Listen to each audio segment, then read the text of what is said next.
The war had lasted 300 cycles. 300 cycles. I need you to understand what that means. My people, the Vorthak Confederacy, had been bleeding resources, ships and soldiers into the grinding maw of the Krillian Empire for longer than most species' recorded histories. We'd formed alliances, broken them, reformed them with former enemies. We'd watched entire star systems turn to glass. We'd seen technological leaps that should have taken millennia compressed into desperate decades. And through it all, humanity, they just watched. Oh, they sent their regrets. Very sorry about your tragedy. Thoughts and prayers for the Denari genocide. Such a shame about the Voldemort world. But no, they couldn't possibly get involved. Neutral party, you see. Diplomatic considerations, internal policies. My name is Krathsek, and I was the Confederacy's diplomatic liaison to Earth, which is a fancy way of saying I was the poor bastard who had to smile and nod while the humans sipped their fermented grain beverages and told me how unfortunate our situation was, really truly deeply unfortunate, while half the galaxy burned. The thing about humans that nobody tells you, they're excellent liars.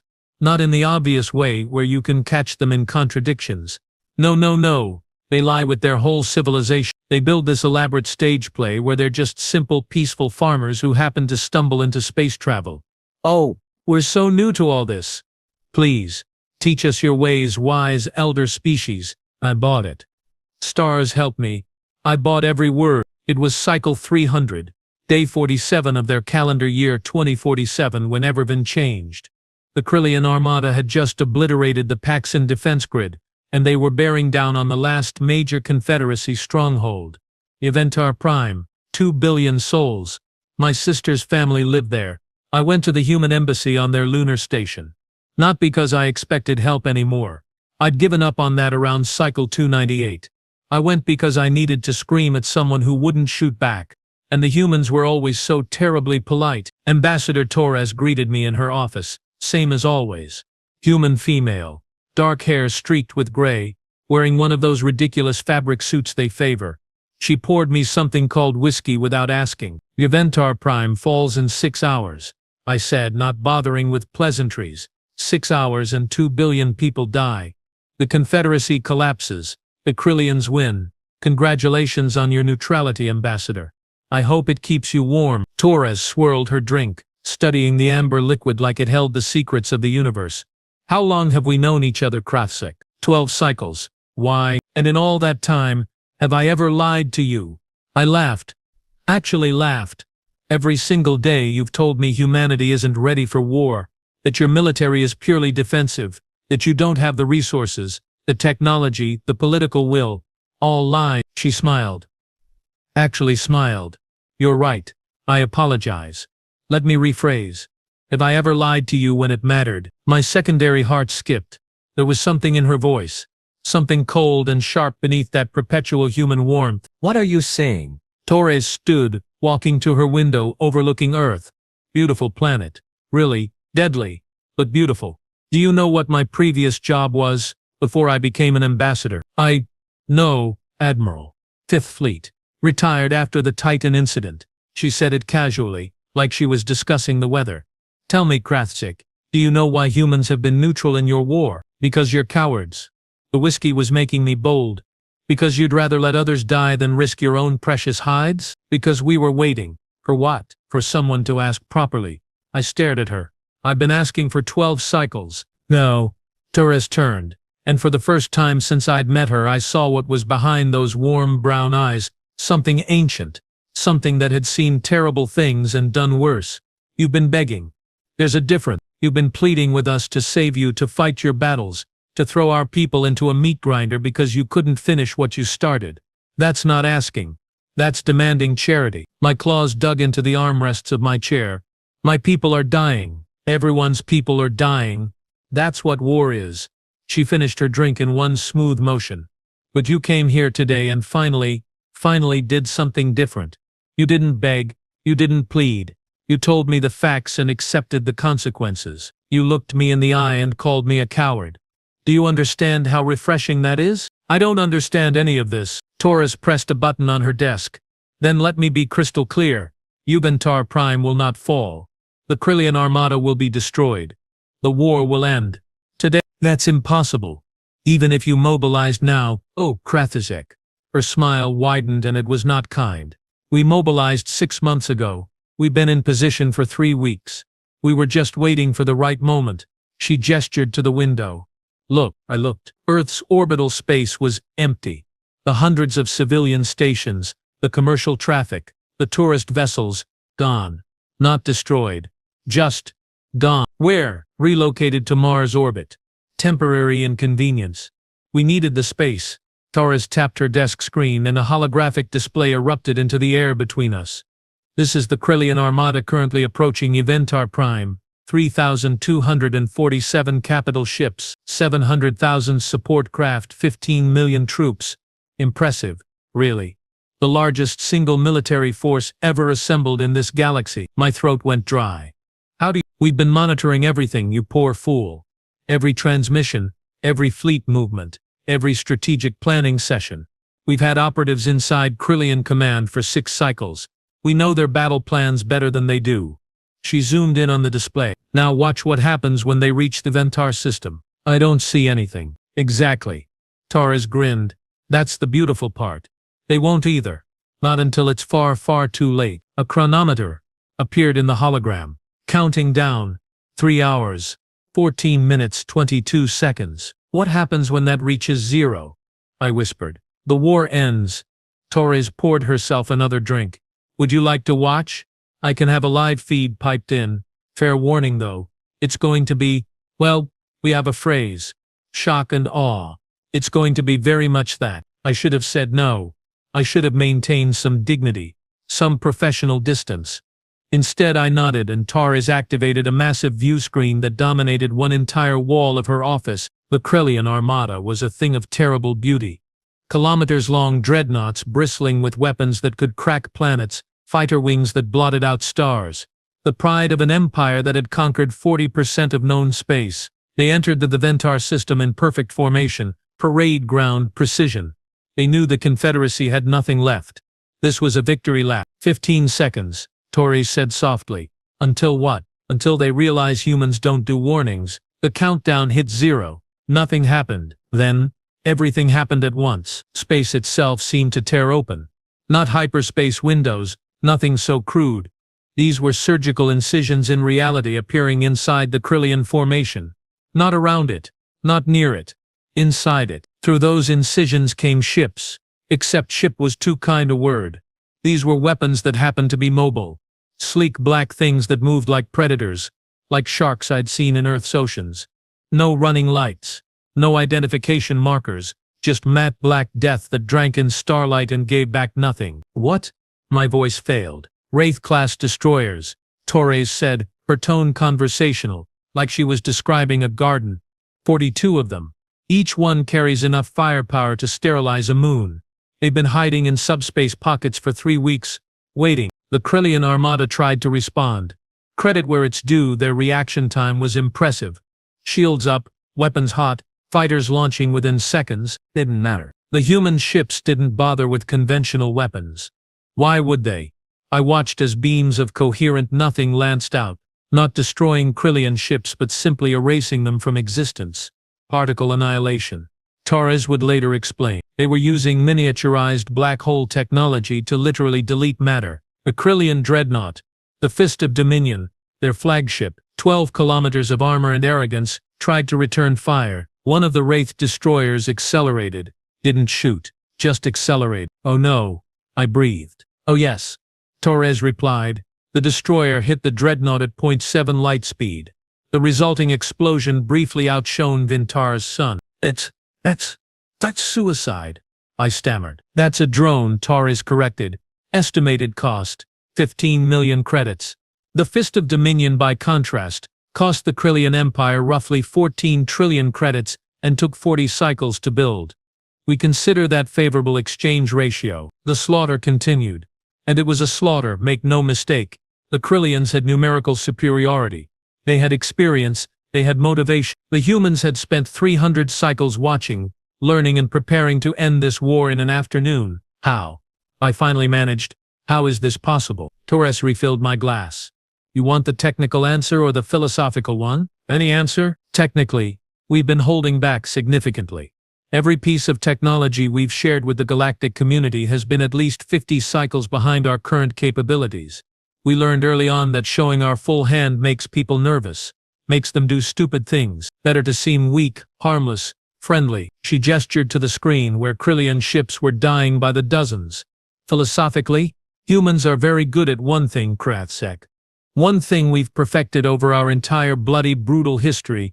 We're good at killing each other. We've turned warfare into an art form, a science, a religion. We've fought wars for land resources, religion, ideology, and sometimes just because we were bored. We've killed each other with rocks, with arrows, with bullets, with bombs, with diseases, with fire, with ice, with our bare hands. Her expression never changed, warm and pleasant, as she described atrocities. So when we finally turned that lens outward, when we finally asked ourselves how would we fight a galactic war, we had 10,000 cycles of human conflict to draw from. Every mistake, every victory, every tactical innovation paid for in human blood. We didn't need to invent anything new, we just needed to scale up. The chronometer now read 2 hours, 47 minutes. The Krillian Empire is doomed, I said. More statement than question. The Krillian Empire ceased to exist 30 seconds ago. Torres corrected. Their leadership was aboard the Fist of Dominion. Their industrial command structure was distributed across 17 ships in that fleet, all now debris. Their genetic backup databanks, their cultural archives, their claim to legitimacy as an empire, all gone. What's left are fragments, colonies that will now fight among themselves for succession rights. I watched a civilization die in real time, reduced to scattered sparks in the void. Why now? I asked. Why not sooner? Why let it go on so long? Torres's expression finally shifted, something almost like regret crossing her features. Because we needed the galaxy to be desperate enough to accept what comes next. We needed everyone, including you, to see that the old ways don't work. That might makes right as a failed philosophy. That conquest and empire building only breeds endless war. And now, humanity offers you all a choice. She turned off the view screen. The battle was essentially over anyway. Join our confederated systems, accept human leadership and protection, submit to our laws and our peace, or go your own way and take your chances. That's conquest. You're no better than the Krillians. Incorrect. Her voice went cold. The Krillians took what they wanted and destroyed the rest. We're offering order, protection, and prosperity. Think of us as benevolent dictators. We'll maintain the peace because nobody else can. We'll protect you from external threats because we're the only ones capable. And we'll let you govern yourselves in all the ways that don't threaten stability. And if we refuse, Torres shrugged. Then you refuse. We're not the Krillians, Krathsek. We won't force anyone. But understand this. The galaxy just watched us end a 300-cycle war in less than 3 hours. They watched us destroy the greatest military force ever assembled with less than 50 ships. How many do you think will refuse? I knew the answer. I hated it, but I knew it. None. Nobody will refuse. Probably not. She smiled again, and this time it was almost sad. For what it's worth, I am sorry. I know this feels like betrayal, like we used you, manipulated you, waited until you were desperate enough to accept anything. Because you did. Yes, we did. Because the alternative was jumping in immediately, fighting your war for you and then having you resent us for saving you, having you demand we leave afterward, having the whole cycle start again with some new empire, some new threat. This way everyone understands the new reality. Humanity is in charge. Humanity will maintain the peace, and humanity will not tolerate challenges to that peace. I slumped in my chair, feeling the weight of centuries pressing down on me. My sister, her family, will be safe. Juventar Prime was never in real danger. We had 6 Wraith destroyers in position to intercept if needed. Your people will survive, prosper even.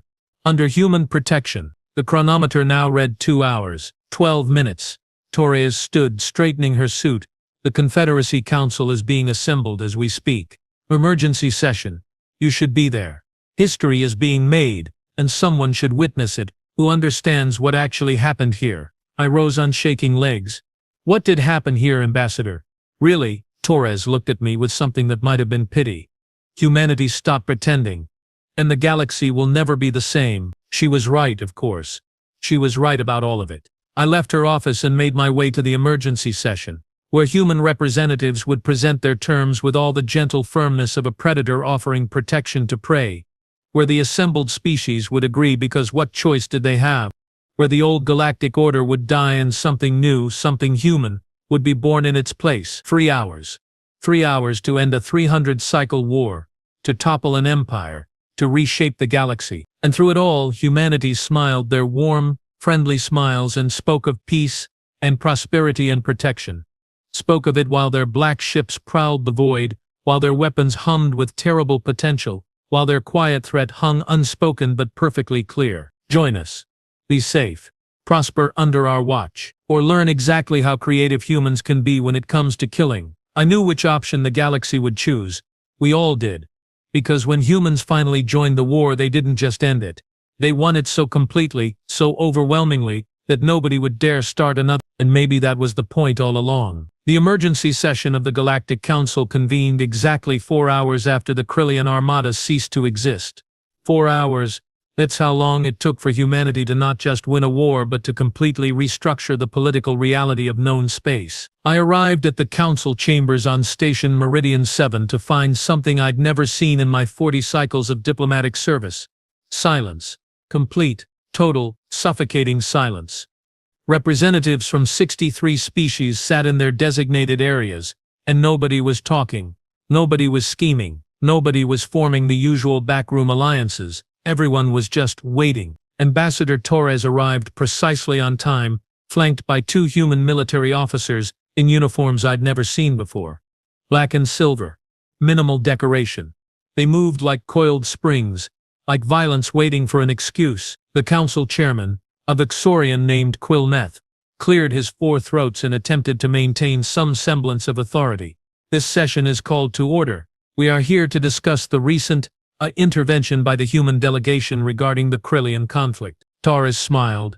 That same warm, pleasant smile that now made my skin crawl. Thank you, Chairman. Though I think we can dispense with the diplomatic language, can't we? You're here because 3 hours ago humanity demonstrated that we've been playing a very different game than the rest of you realized. Quilneth's eye stalks twitched nervously. Ambassador Torres, while we appreciate the timely resolution of hostilities, the Council had serious concerns about the Krillian Empire glassing inhabited worlds. Torres interrupted smoothly. The Council had serious concerns about the genocide of 14 species. The Council had serious concerns about a war that had lasted 3 centuries and killed trillions. And yet somehow the Council never managed to actually do anything about those concerns. You could have heard a pin drop. A human phrase I'd learned meant exactly what it sounded like. Representative Thax, from the Dentari remnant, one of the species that had suffered most under Krillian aggression, spoke up. His voice trembled. Are you here to conquer us, Ambassador? To replace one empire with another? Torres's expression softened, and for a moment I almost believed the sympathy was genuine. Representative Thorax, I understand your fear. I do. But no, we're not here to conquer you. We're here to offer you something far more radical. Peace. At what price? I heard myself ask. All eyes turned to me. Torres nodded, as if expecting the question. The price is simple, Kraftsek. You give up your right to wage war. You submit to human arbitration in all disputes. You accept our security framework, our oversight, our guidance. In exchange, you get protection from external threats, access to our technology at fair rates, and the freedom to govern your internal affairs as you see fit. That's not freedom, snapped Representative Corvus of the Than Collective. That's occupation with better marketing. One of the military officers flanking Torres moved. Just a fraction. It was enough. Corvus went quiet. Torres continued as if there'd been no interruption. You're right that it's not complete freedom. Complete freedom is what you've had for the last 300 cycles. Complete freedom to wage war, to build weapons, to threaten each other, to let billions die while you debated and politicked and accomplished nothing. How has that worked out for you? Nobody answered. The silence was damning. Let me tell you what happens if you choose differently, Torres said, her voice taking on an edge. You go back to your worlds, you rebuild your fleets, you start preparing for the next war because there's always a next war, isn't there? Maybe some of you even think you can match what we did today. Spoiler alert, you can't. But let's say you try anyway. She activated a holographic display showing star maps, fleet positions, technological readouts, data that should have been classified at the highest levels, We have complete surveillance coverage of 72% of inhabited systems. We've infiltrated 89% of your military command structures. We know where your shipyards are, where your research stations are hidden, where you keep your backup government facilities. We know which of your generals are competent and which are political appointees. We know your supply chains, your weak points, your contingency plans. The displays shifted, showing more data, intimate, terrifying amounts of data. We know all of this because we've been preparing for this day since before most of you achieved faster-than-light travel. Humanity has been watching, learning and planning. Not because we're evil, not because we want to dominate you, but because we looked at the galaxy and saw what we used to be, fractured, fighting, destroying ourselves, and we decided we would never let that happen again to us or to anyone else. Representative Hillix of the Corthan Union stood, his massive frame shaking with barely controlled rage. You dare lecture us, you who sat back and watched while we bled, you who profited from neutrality while billions died. Now you want gratitude for finally showing up. Torres met his gaze without flinching. Yes, Representative, I do dare, because we were smart enough to realize that jumping into your war without leverage, without overwhelming force, without the ability to dictate terms, would have just made things worse. We would have become another faction fighting for scraps. Instead, we waited until the galaxy was ready to accept a hard truth. And what truth is that? Helix demanded. That you need us more than we need you. The statement hung in the air like a death sentence. Because it was true. Horribly, undeniably true. Torres gestured to the holographic displays. Here's what humanity offers. Full protection under our defense umbrella. We will station our forces at strategic points throughout the galaxy. Any aggression against a member world will be met with immediate and overwhelming response. Not negotiation, not sanctions, not strongly worded condemnations. Actual immediate military intervention. She pulled up economic projections. We'll open our markets, share technology on a graduated scale tied to compliance with our peace accords. Medical advances that will extend your lifespans by 30%. Energy systems that will make resource wars obsolete. Agricultural methods that will end hunger on your worlds. All of it available, all of it achievable. Under one condition. No more war. And if we fight among ourselves, asked Representative Yalix of the Proxian Confederacy. Old grudges don't die easily, Ambassador. Then we stop you. Tari said simply. Disputes will be brought to human arbitrators. We'll hear both sides, make rulings based on law and precedent, and enforce those rulings. You won't like all our decisions. We're not infallible, but we are fair, and we are consistent, and most importantly, we cannot be bribed or intimidated. I watched as the reality sank in across the chamber. This wasn't a negotiation. This was humanity presenting terms to a defeated enemy. Except the enemy was everyone, and the defeat had been so complete that most species didn't even realize they'd been at war. How long? I asked. How long have you been planning this? Torres turned to me and I saw acknowledgement in her eyes, respect maybe, for asking the right question. Our unified Earth government was formed in 2089 after our last major global conflict. At that point, humanity made a choice. We could keep fighting each other or we could unite and prepare for what came next. We chose unity. Every decision since then, every diplomatic contact, every technology share, every trade agreement has been building toward this moment. 158 cycles. I breathed. You've been planning this for over a century and a half. Longer, actually. The planning began even before unification, when we first detected your faster-than-light signatures. We knew we weren't alone. We knew eventually we'd have to choose between joining the galactic community or being consumed by it. So we chose a third option. We would join it, gain its trust, learn everything we could, and then reshape it into something that could never threaten us. Representative Fix spoke again, his voice barely a whisper. We never had a chance, did we?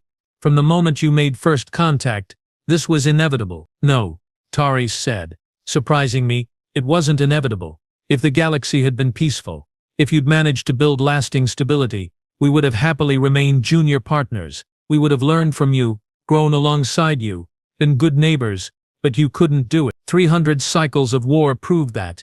So yes, when the Krillians pushed too far, when the galaxy was on the brink of complete collapse, we acted, because someone had to. And we were the only ones who could. Kulmeth attempted to regain control of the session. The council will need time to deliberate, to consult with our governments, to... No. Torres's voice cut through like a blade. You don't get time. Time is a luxury you had for 300 cycles, and you wasted it. Here's what happens now. Each of you returns to your governments with humanity's terms. You have 72 hours to respond, accept our framework, or decline and face the future alone. Those are your options. And if we decline, Corvus asked, defiant despite the fear in his eyes, then we withdraw our protection. Taris said. We pull back to human space, secure our borders and let you sort out your own problems. Of course that means the remnants of the Krellian Empire will be your concern. The various warlords and factions, currently fighting over the scrap, the power vacuum that always follows the collapse of an empire. The inevitable wars that will erupt as species try to grab territory, resources, influence. All of that becomes your problem, not ours. She leaned forward, and every person in that chamber felt the weight of her next words. But understand this, if you decline our offer and then come begging later when the next crisis hits, when the next empire rises, when the next war threatens to consume you all, we won't have. This is a one-time offer, good for 72 hours. After that, humanity will consider the matter closed. The military officer on Torres's right, a human woman with ice-blue eyes, spoke for the first time. Her accent was clipped, precise. We've already transmitted the full treaty documentation to your governments.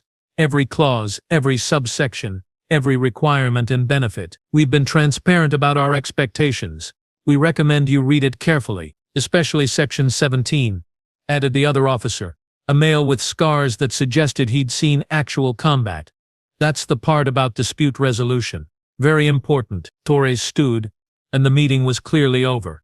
72 hours, ladies and gentlemen. Choose wisely. The galaxy you save may be your own. She turned to leave, then paused. Looked back at me specifically. Krathzek, might I have a word? In private? I followed her to a side chamber, my mind reeling. The other representatives were already activating their communication devices, frantically contacting their governments. I suspected I knew what most of those conversations would sound like. In the private room, Torres poured 2 glasses of that same whiskey from before. You're angry with me. I trusted you, I said. For 12 cycles I thought we were friends. We were. We are. She handed me a glass. That's why I'm telling you this now, before the official announcements. Your sister's family on Vintar Prime, they're safe. We had assets on the ground protecting key civilian infrastructure. We weren't going to let them die. How generous, I said bitterly. Krathzek, I understand you feel manipulated. Used. You were. I won't insult you by denying it, but I need you to understand something. She sat, gesturing for me to do the same. Everything I told you over the years about humanity wanting peace, about us valuing life, about us believing in cooperation and dignity for all sentient species. All of that was true. It's still true. Then how can you justify this? This conquest? Because peace isn't natural, Taris said quietly. It's not the default state of intelligent species. The default is competition, conflict, war. Peace has to be built, maintained, enforced. Your people tried building it through negotiation and treaties. Didn't work. The Krillians tried building it through domination. Also didn't work. So humanity is trying something different. We're building it through overwhelming deterrence coupled with genuine benefit. She sipped her whiskey. Think about it. Under human oversight, your species gets access to technology that will revolutionize your society. Medical care that will save billions of lives. Economic opportunities that will create prosperity you can't imagine. And all you have to give up is the ability to wage war. Something that was destroying you anyway. It's still our choice to make, I said, stubbornly. And you'll still make it, Taris replied. In 72 hours. I already know what the Confederacy will choose. So do you, because you're not fools. You'll look at the math, the technology gap, the sheer impossibility of matching human capabilities, and you'll make the smart choice, the survival choice. I drained my glass, feeling the burn. What happens to people like me? Diplomats who spent their careers trying to navigate galactic politics. We're obsolete now, aren't we? Torres smiled, and this time it was genuinely kind. On the contrary, we'll need people like you more than ever. People who understand multiple cultures, who can communicate across species barriers, who have spent their lives building bridges. The difference is, you'll be doing it in a galaxy where war isn't the ultimate arbiter. where disputes get solved through dialogue backed by force rather than just force alone. That's a very fine distinction. It's the only distinction that matters. She refilled both our glasses. Humans aren't perfect, Kratzig. We'll make mistakes. We'll make rulings that seem unfair. We'll have our own biases and blind spots. But we're offering something the galaxy has never had. Stability. Real, lasting, enforced stability. And yes, we're offering it at the point of a gun, but that's because nothing else has worked. I thought about my sister. About her children growing up on Juventar Prime, safe now under human protection. About all the families that wouldn't be torn apart by war. About the species that wouldn't face extinction. About the possibilities that peace, real peace, could bring. I still think you're tyrants, I said finally. Fair enough, Torres acknowledged. But we're the tyrants who ended a 300-cycle war in 3 hours. We're the tyrants who will protect your people, feed your hungry, heal your sick. We're the tyrants who will give you something your species has never had. A future without the constant threat of annihilation. And all we have to do is obey. All you have to do is not wage war, she corrected. Everything else, your culture, your traditions, your governments, your way of life, that's yours to keep. We're not interested in homogenizing the galaxy. We're just interested in making sure it survives. 72 hours later, as predicted, the Vorthak Confederacy formally accepted humanity's terms. So did 61 of the other 62 council species. The Corthan Union held out for another week before economic reality convinced them to join. That was 20 cycles ago. I'm still a diplomat, technically. Now I work for the Human Coordination Office, helping newly integrated species navigate their transition. The work is different but important. Instead of trying to prevent wars, I help rebuild societies. Instead of negotiating ceasefires, I facilitate technology transfers. Instead of managing conflicts, I manage expectations. The galaxy is peaceful now. Not because everyone suddenly learned to love each other, but because everyone knows what happens to those who threaten the peace. Human ships patrol the space lanes. Human arbitrators settle disputes. Human technology slowly filters out to compliant worlds. Is it freedom? Not really. But it's safe. It's prosperous. Children grow up without knowing war. Species that were on the brink of extinction are rebuilding. Art, science, culture, all flourishing in ways they never could when everyone was fighting for survival. Sometimes I think about that day watching the Krillian Armada die in real time. Watching humanity pull back the curtain and reveal what they'd really been all along. The apex predators pretending to be prey. The wolves in sheep's clothing. The patient hunters who waited until the perfect moment to strike. And sometimes late at night I pour myself some of that whiskey Torres introduced me to and I toast to the tyrants who saved us all. Because in the end humanity didn't join our war. They didn't fight alongside us. They didn't become our allies. They became our shepherds. And the rest of us, we're the flock they're protecting from wolves, from each other and most of all from ourselves. The galaxy will never be the same. And maybe, just maybe, that's exactly what we needed all along. 3 hours. That's all it took to change everything. 3 hours to end a war. To topple an empire. To reshape civilization itself. The humans like to say that history is written by the victors. They're right, as usual. And the history books will say that humanity saved the galaxy, brought peace, created a new golden age. What they won't say, what most people will never understand, is the truth I learned that day in Ambassador Torres's office. Humanity didn't save us. They conquered us so efficiently, so completely, so overwhelmingly, that we thanked them for it. And the truly terrifying part? They were right to do it, because we'd proven, across 300 cycles of bloodshed, that we couldn't save ourselves. So now we live in humanity's galaxy, under humanity's peace, protected by humanity's guns.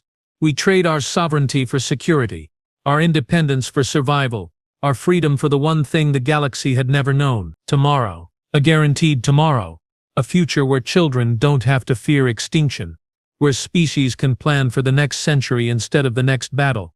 Where resources go to building instead of destroying. I still remember what Torres said to me, all those cycles ago, that humanity was offering us a choice.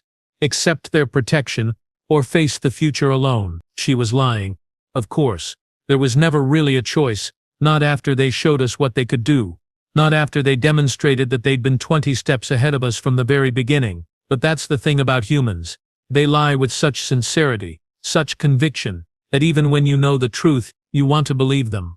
You want to think you chose this. That you weren't conquered but saved. That you made the smart decision instead of the only decision. My glass is empty now. The whiskey is gone, same as the old galaxy, the old ways, the old freedom. But my sister's children are alive. My people are thriving. The Confederacy is stronger than it's been in 300 cycles, and all it cost us was everything we thought we were. Sometimes I wonder if Taris still thinks about me. If she remembers those 12 cycles of careful manipulation, of building trust just to spend it all in one devastating moment. If she feels any guilt about using me, using all of us. Probably not. Humans are practical like that. They do what needs to be done, and they don't waste time on regret. 3 hours. 3 hours to end the old galaxy and birth a new one. 3 hours to prove that humanity had been the apex species all along, just waiting for the right moment to reveal themselves. 3 hours to save us all, whether we wanted saving or not. And in the end, maybe that's the most human thing of all. Not asking permission, not waiting for consensus, just doing what they believe is right, and making damn sure nobody can stop them. The galaxy belongs to humanity now.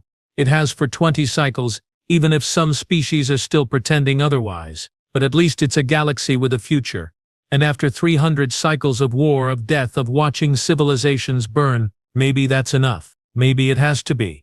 Because when humans finally joined the Galactic War, they didn't just end it, they made sure there would never be another one. And we'll spend the rest of eternity debating whether that makes them saviors or conquerors. Knowing humans, they'd say both.